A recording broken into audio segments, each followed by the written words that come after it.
Maraming salamat po sa inyong lahat mga idol. So yun, Brad, ano yung pakiramdam mo ngayon? Okay na? Okay na bro? Yung sugat mo sa likod, wala na? Wala Okay na? na? Okay na.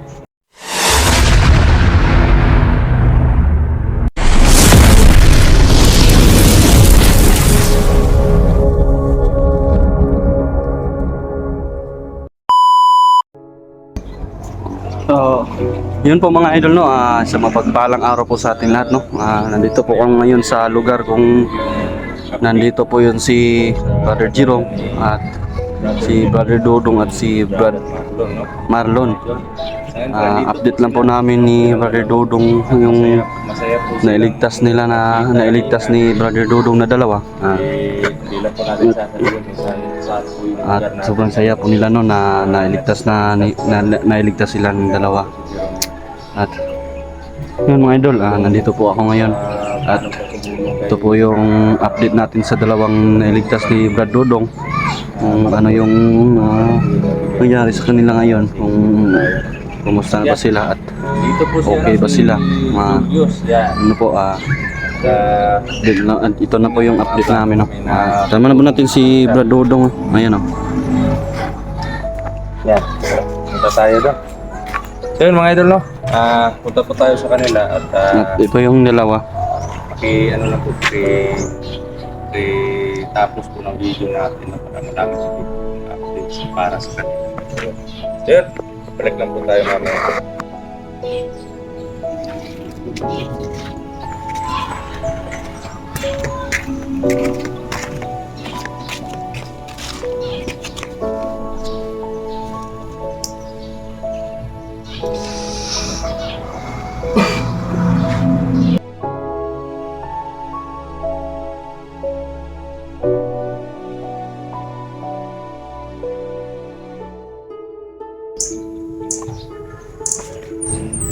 Yan. Yan na po sila mga idol, no? Si Brother Marlon at si Brother Jerome. Yan. Mag-hi kayo mga bro. Yan. At unahin po natin si unahin po natin kumustahin yung kalagayan ni Brother Marlon, no? Sa hindi po nakakaalam, siya po yung sinasabi ko po na informer ko doon. Tapos siya din po yung unang nagbalak na iligtas si Brother Jerome. Kaso sila na tiktikan ng kalaban at yun nadamay pa yung pamilya ni Marlon, Brother Marlon, no? Kaya yun na inubos yung pamilya niya. 4 na anak tapos yung asawa niya, no? Medyo mabigat po sa loob na yun yung nangyari sa pamilya niya, no? Mga idol. At yun, sa awa ng Diyos naligtas po natin yung dalawa, no? At sa tulong na din po ng mga dasal ninyo mga idol, no? At yun, dito po magpapasalamat po ako sa inyo sa walang sawa na pagsuporta, pagdarasal para sa proteksyon po namin sa bawat exploration. Hindi lang po sa amin, para po sa lahat-lahat po ng mga hunters na nakikipaglaban po, no? Maraming salamat po sa inyong lahat mga idol. So yun, Brad, ano yung pakiramdam mo ngayon? Okay na? Okay na bro? Yung sugat mo sa likod, wala na? Wala Okay na? na? Okay na. Hindi na namamaga, no? Hindi naman.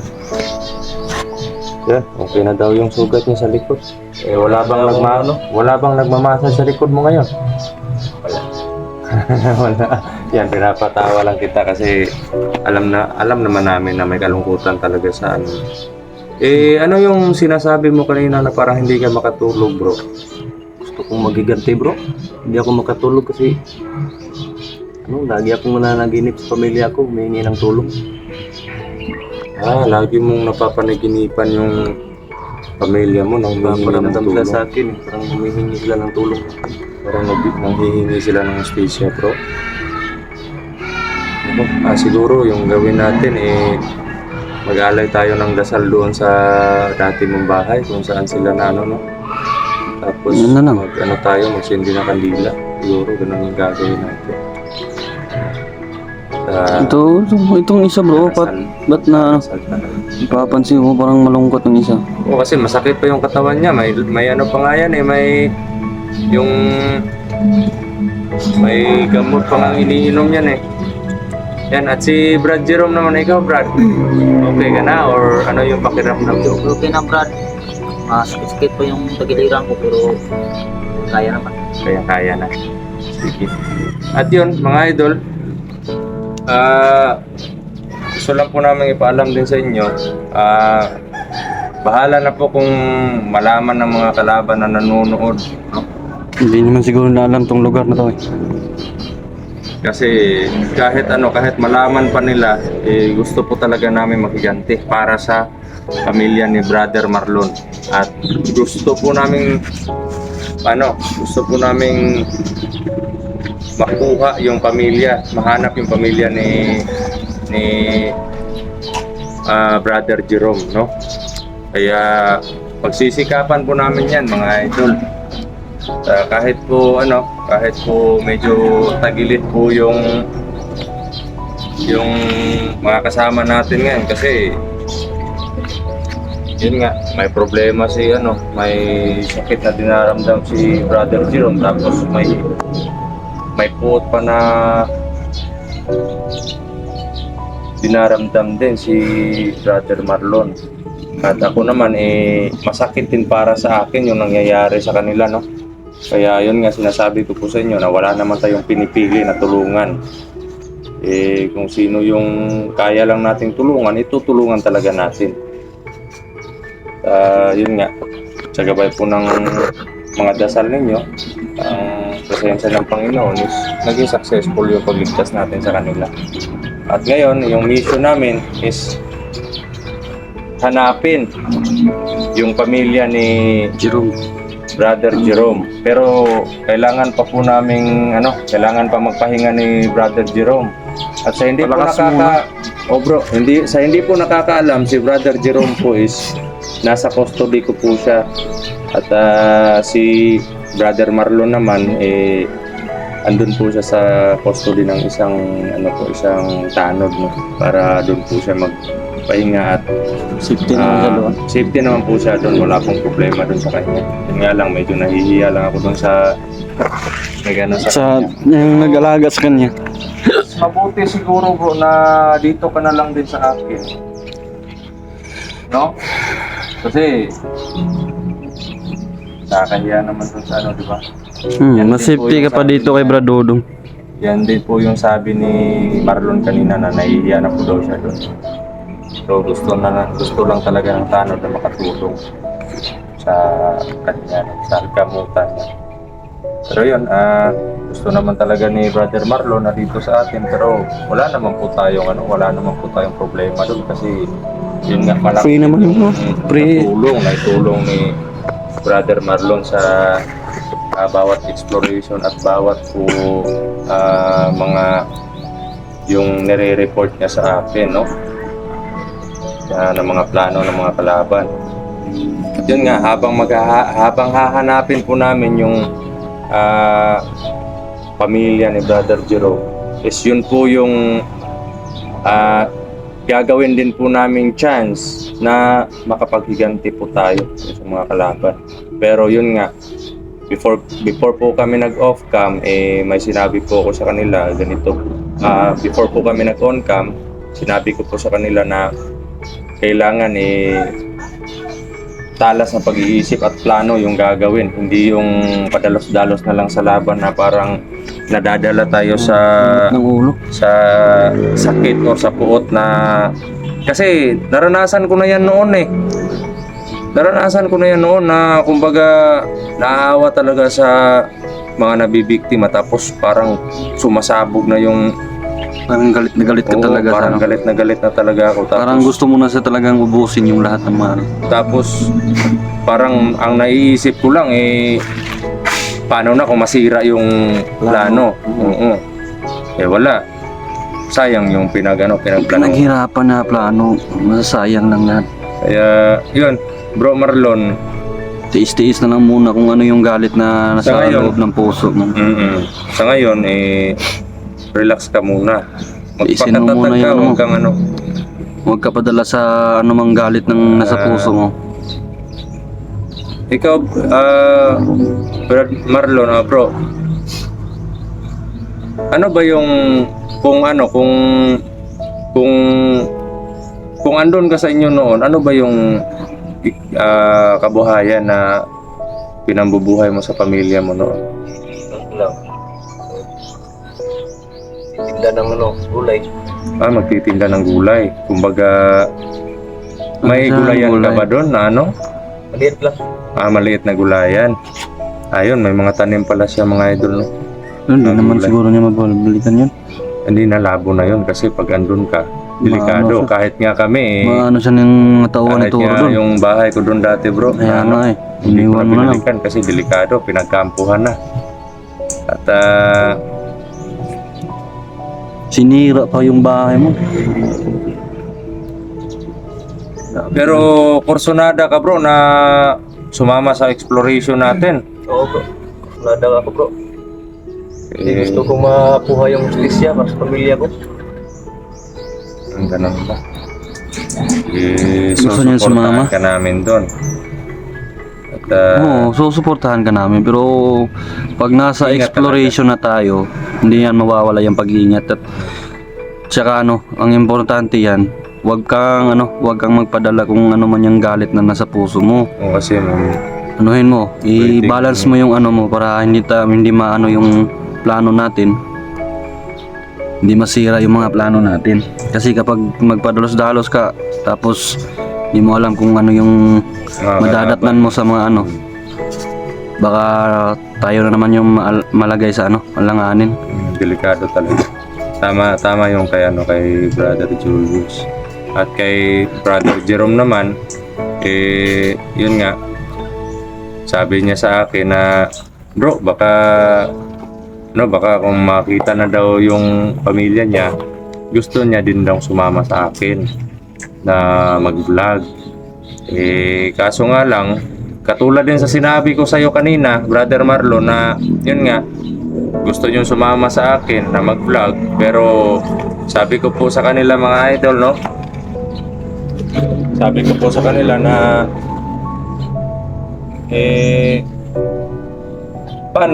paano magba-vlog tayo tapos wala kayong cellphone. Sabi nila, hindi na bale. Hindi bale nang walang cellphone basta magkasama tayo sa exploration. Ganun yung sinabi nila. Yun nga, kahit kailangan din nila, wala din naman wala din naman tayong pambili. Kaya Mag-antay lang tayo, baka na may naman eh. Hindi naman sa Ganito lahat na ng lang. panahon na wala tayo eh. pero di bale, May darating at darating din naman. may Panginoon naman do. Lagi naman Basta nakatuon yung mata sa atin ng Panginoon. ang gawin natin ngayon kung ano yung napagplanuhan natin, napag-isipan natin gawin para makuha yung hustisya ng pagkawala ng pamilya mo bro at At yung- makita yung pamilya mo. makita yung pamilya ni Brother Jerome is yun yung first step na gagawin natin. Pero hindi na lang natin ilalantad sa videong ito kung ano yung mga pinagplanuhan natin na gagawin in case Para na hindi malaman ng kung may man yung mga kalaban, hindi malaman ng Kasi- lahat ng mga plano natin. sa Kahit lahat ito, kung makita man nila tong video na to, konti alam lang nila yung- alam nila, na pero hindi lahat. alam nila na mag-i-explore tayo pero hindi nila alam kung paano tayo mag-i-explore. Ganon. So, yan. Brother Marlon, baka gusto mong magpasalamat sa mga natin. Sa unang-una doon sa tumulong sa atin na tanod. Yan. Baka gusto mong magpasalamat. Ano yung masasabi mo? Papasalamat din pala ako dun sa tanod na sinirhan ko at tumanggap sa akin. At kay naman, kay Brother Ang Jerome. lalim ng iniisip ng isang to. Bro, baka may kasi si Brother Jerome sa nakikita ko po sa kanya mga idol is parang malakas, no? malakas na tao to. Ang tingin ko lang sa kanya ngayon, parang ang lalim ng iniisip niya, parang hindi mahahabol yung ano. Parang ang sobrang taas. Kasi ikaw ba naman yung ano, kahit ako naman bro, nasa kalagayan niya, kung darating sa point na yung pamilya ko hindi ko alam kung saan na pumunta. Tapos hindi maiwasan Yan din na naman yung nararamdaman nung unang yung pagligtas sa akin eh. oo. Diba, Hindi natatandaan mo. natin alam kung makakasama pa ba natin. Tatandaan mo pa yung unang pagligtas niya sa akin, napaiyak pa nga ako doon sa ano. Yun nga eh. Pero di bale. Basta manalig lang tayo sa Panginoon, walang imposible. No? Panginoon lang talaga yung ano Pero natin. sa nakikita ko talaga kay Brother Jerome, may tinatagong lakas to. Nararamdaman ko din bro. May tinatagong lakas. Yan din yung nararamdaman ko. At yun nga.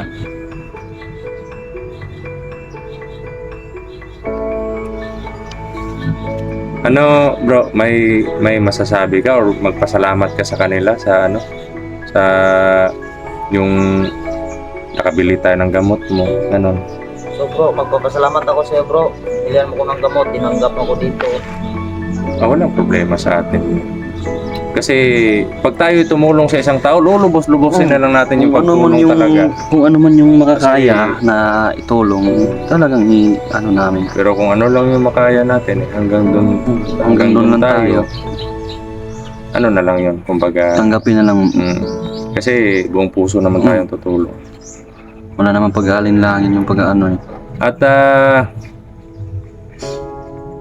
ano din, si Brother Jerome naman is hindi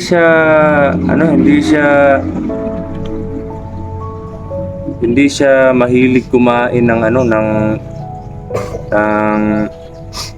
tawag nito, tinapay. Ano yung kinakain niya, yung watermelon, ganon. Mga prutas. Mga prutas. So, Mga nasanay ka ba ng ganon, bro? Ng mga prutas bro? Oo. Oo bro. prutas lang yung kumbaga na ano ng tiyan niya. Sa amin bro, ang kinakain namin doon, mangga, watermelon at saka saging. Yun yung kinakain ninyo. Oo bro. Yun na Pero yung ano na. may ano naman kayo, may bigas naman na mais yung sinabi mo sa akin, di ba? Bigas, mais yung kinakain niyo. At yun, kung naalala nyo po mga idol doon sa dating video po natin na na-interview po natin sa si Jerome sa yung palabas na kami ni Brother Julius at ni Jerome is pa sideline na lang din po yung Trabaho niya. binuhay niya doon sa pamilya niya. Yun lang Tapos yun yung nga. pangkabuhayan niya, sideline lang, hindi pang permanent na ano. Kung wala siyang mahanap na sideline, wala din siyang kapera-pera. Yan, kung nakikita nyo po, napapansin nyo po si Brother Marlon, pumunta po yan dito kanina na nakabota na po, naka-pants na, tapos yan na po yung suot niya at may jacket po siya sa sa likod ng na ito, ng bahay na to, no. Nilagay niya na lang po doon kasi pinapawisan siya. At nakamas po yan kanina.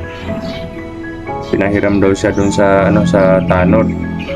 Kasi gusto niya nang mag-explore ngayon para makabawi, para Sabik na sabik ng gumanti. Sobrang galit niya kanina kasi gusto niya na talagang Sabik na talagang sabi ko gumanti. na wag ka padalos-dalos kasi Hindi natin alam yung ng kalaban eh. pero sa gagawin nating exploration sa paghahanap doon sa pamilya ni Brother Jerome, madadama mo yung paghihiganti mo sa mga kalaban na yan. At yan si Commander Turo at si Apo Hait, dapat nga kabahan sila sa inyo kasi sobrang galit nyo sa kanila at alam nyo na din yung mga katangian nila. Kami naman lalaban kami hanggang kaya namin, no? So, yun lang. Wala na kayong sasabihin, bro? Ikaw, Salamat nga pala bro. Nagkaligtas mo sa akin bro. walang problema yan kasi yan naman talaga magtutulungan. Ito din si Brother Julius yan. Kung sa pagligtas natin kay Brother Jerome. Kasi kung hindi mo sinabi sa akin andun si Brother Jerome, hindi ko rin maligtas to eh. Kaya nang dahil din sa iyo, naligtas din si Brother Jerome. Muntikan ko na silang hindi maabutan eh. At dahil din kay Brother Julius, nakalabas tayo na safety. At yun nga pinagtataka ko, bakit tumakbo si Turo doon sa labanan namin?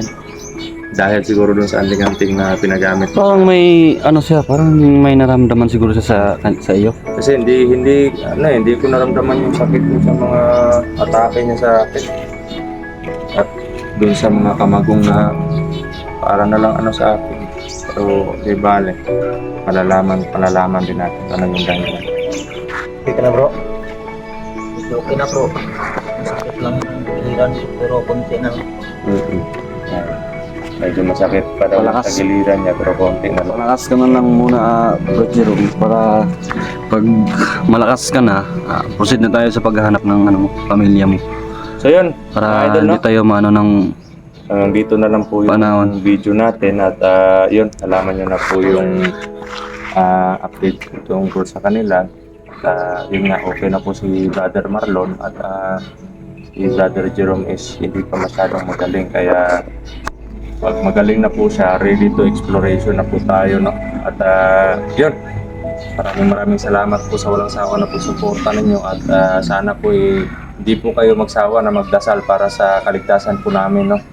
At yun, ingat po kayo palagi mga idol at ito po si Brad Dudong Adventure nagsasabi na mahal po kayo lang. Salute po kaming lahat sa inyo mga idol.